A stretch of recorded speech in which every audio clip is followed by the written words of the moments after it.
अस्सलाम वालेकुम दोस्तों, उम्मीद है कि आप सब खैरियत से होंगे। अल्हम्दुलिल्लाह मैं भी ठीक हूँ। दोस्तों, बड़े इंपॉर्टेंट टॉपिक पे मैं आप लोगों से आज बात करने के लिए आया हूँ। तकरीबन 4 दिनों से ये बात ज़ेर बहस है कि मोटरवे पर क्या वाक़या पेश आया और इसके ज़िम्मेदार कौन है, मुल्ज़िमान कौन है, कसूरवार कौन है। सबसे पहले मैं वीडियो में आप लोगों को थोड़ा सा बता दूँ कि आखिर वाक़या क्या है। दोस्तों, लाहौर की एक मोटरवे है। एक औरत गुजरांवाला सफ़र करना चाह रही थी और रास्ते में उसका फ्यूल ख़त्म हो गया, तो उसने मोटरवे पुलिस वालों को कॉल की। दोस्तों, डॉल्फिन फोर्स के एक एहलकार के मुताबिक उनको रात को 1:49 पर एक कॉल मौसूल होती है और वो कहते हैं कि 1:53 पर हम जाए वकुआ पर पहुंच गए। वहां पर देखते हैं कि वहां पे एक गाड़ी खड़ी हुई है और उस गाड़ी के शीशे टूटे हुए हैं। तो वो उस गाड़ी को देख के बड़े हैरान हुए कि गाड़ी भी खाली है, शीशे भी टूटे हुए हैं, लेकिन यहाँ पे कोई मौजूद नहीं है। उस गाड़ी के राइट साइड पे कोराल गांव है और लेफ़्ट साइड पे कोराल जंगल है। तो आम हालात में ऐसे होता है कि गाड़ी को लूट के कोई लुटेरे अगर आ जाएं तो गाड़ी वालों को लूट के कम से कम गाड़ी वालों को तो छोड़ देते हैं। उनकी यहाँ से बड़ी हैरानी, परेशान थे वो कि गाड़ी के अंदर वाले लोग कहाँ पर चले गए। तो उन्हें वहाँ पे एक छोटा सा क्लू मिला कि एक छोटे बच्चे का जूता पड़ा हुआ था। तो इस चीज़ को देखकर वो बड़े हैरान हुए कि यहाँ पे कोई लोग जंगल की तरफ गए हैं। तो उन्होंने टार्च की जंगल की तरफ मारा और जंगल की तरफ उन्होंने चलना शुरू कर दिया।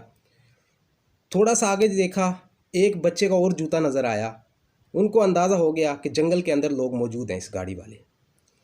तो वो इसी हालत में, परेशानी की हालत में जंगल की तरफ बढ़ना शुरू हो गए।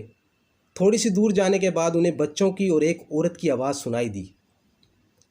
तो उन्होंने जब टार्च उस औरत की तरफ मारी तो उस डॉल्फिन फोर्स के एहलकार के मुताबिक उसके रोंगटे खड़े कर देने वाला मंजर सामने था। दोस्तों, वो मंजर ये था कि एक औरत जो इस किस्म की हालत में थी, उसकी फ़िज़िकल हालत, वो डॉल्फिन फोर्स वाला ऐसे बता रहा था कि इस हालत में थी कि मैंने ज़िंदगी में ऐसा सीन अपनी ज़िंदगी में कभी नहीं देखा होगा। हालांकि ये लोग जो है ना, इनका ताल्लुक़ पुलिस से होता है, इनका तजर्बा बहुत होता है, बहुत से लोगों को देखते हैं और इस किस्म के वाक़यात ये देखते रहते हैं। बहरहाल उसने उस औरत को समझाने की कोशिश की। वो औरत उसको देख के पहले सहमी हुई थी, उस पुलिस डॉल्फिन फोर्स वाले को देख के और ज़्यादा परेशान हो गई कि शायद और दरिंदे आ गए हैं। लेकिन उसने उसे समझाया, औरत को समझाया कि मैं डॉल्फिन फोर्स से हूँ। उसने अपने हाथ में जो अपने हाथ में वायरलेस थी वो दिखाई और अपनी टार्च की मदद से यूनिफॉर्म और अपनी गन दिखाई, जिसकी वजह से औरत को थोड़ा सा हौसला हुआ। तो वो औरत ने अपने बच्चों को उसके हवाले किया।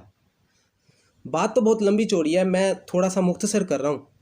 जो असल बात करने के लिए मैं आप लोगों के सामने आया हूँ ना, वो ये है दोस्तों, इस माशरे पर थूकने का दिल करता है।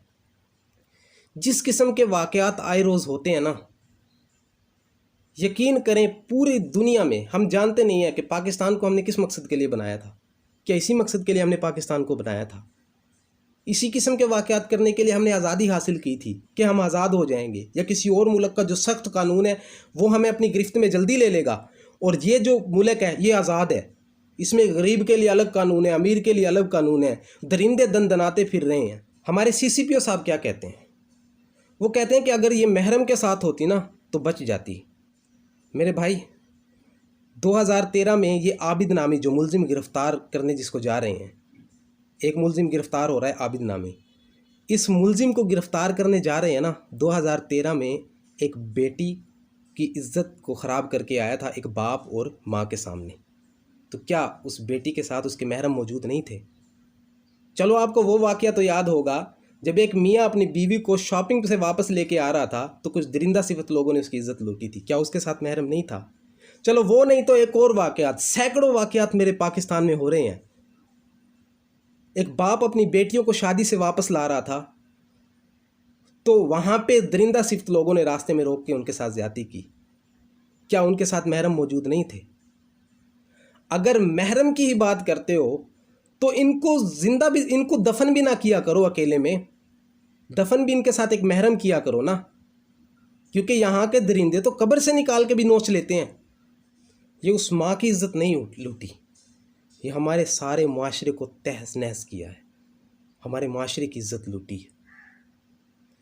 वो कितनी चीखें होंगी, वो कितनी आहें होंगी, वो कितनी आवाज़ें होंगी जो उन्होंने खुदा का नाम लिया होगा, अपनी माँ का नाम लिया होगा उन बच्चों ने। आसमान का कलेजा नहीं फट गया हो गया? क्या वो ज़मीन ना फट चुकी होती जिसके अंदर वो औरत चाहती थी कि ज़मीन फट जाए, मैं अपने आप को बचा लूँ? क्या सोचें वो माँ अपने बच्चों से कभी नज़र मिला पाएगी? वो बच्चे अपनी माँ को ज़िंदगी भर इस कराहट से, कर्व से निकलता हुआ देख पाएंगे? ये सवालिया निशान है। मैंने एक बुज़ुर्ग से पूछा कि ये कौवा क्यों लटकाया हुआ है? उस बुज़ुर्ग ने बड़ा खूबसूरत जवाब दिया कि बेटा, अगर खेत बचाना है ना तो एक को लटकाना पड़ेगा। एक को लटकाएंगे तब हमारा माशरा सुधरेगा। लेकिन ये हमारे ऊपर डिपेंड करता है। तो आप लोगों से मेरी यही दरख्वास्त है, इसके लिए बोल नहीं सकते तो निकलो, निकल नहीं सकते तो लिखो। अगर लिख नहीं सकते तो कम अज़ कम इनकी हौसला अफजाई करो जो इस मामले को उठाने की कोशिश कर रहे हैं। हमने कोशिश करनी है कि इस किस्म के मुजरिमों को उम्र कैद, मैं मुजरिम कहूँगा क्योंकि पाकिस्तान में आज तक हैरानी की बात है कोई मुजरिम तो पैदा ही नहीं हुआ ना। लाखों लोगों को मार दो, सैकड़ों लोगों को मार दो, लेकिन मुलजिम यानी कि इल्ज़ाम है, मुजरिम किसी को कहते ही नहीं है। कभी भी सुन लेना किसी न्यूज़ चैनल पे या किसी भी जगह पे वो मुलजिम कहेंगे, कभी मुजरिम नहीं कहते। ये वो मुल्क है जहाँ पे कोई मुजरिम पैदा ही नहीं हुआ, तो सज़ा किस बात की? सरेआम फांसी दी जाए, या एक सज़ा मैं तजवीज़ करता हूँ इसके लिए, इसको ऑर्गन काट दिया जाए, ऑर्गन काटने के बाद इसको छोड़ दिया जाए और फिर कहा जाए कि जा दिखा अपनी मर्दानगी जाके। तूने लोगों को, औरतों को, इन सिनफ़े नाजुक को गोश्त का लोथड़ा समझा हुआ है ना, कि जहाँ भी जाए अपनी नापाक ज़ुबान लगा दे। अपने मरकज़ से जो हट जाओगे खाक हो जाओगे, अफसानों में ढल जाओगे। अपनी मिट्टी पे चलने का सलीका सीखो, संगे मरमर पे चले तो फिसल जाओगे। चैनल को सब्सक्राइब नहीं किया तो सब्सक्राइब कर दें। मिलते हैं नई वीडियो में।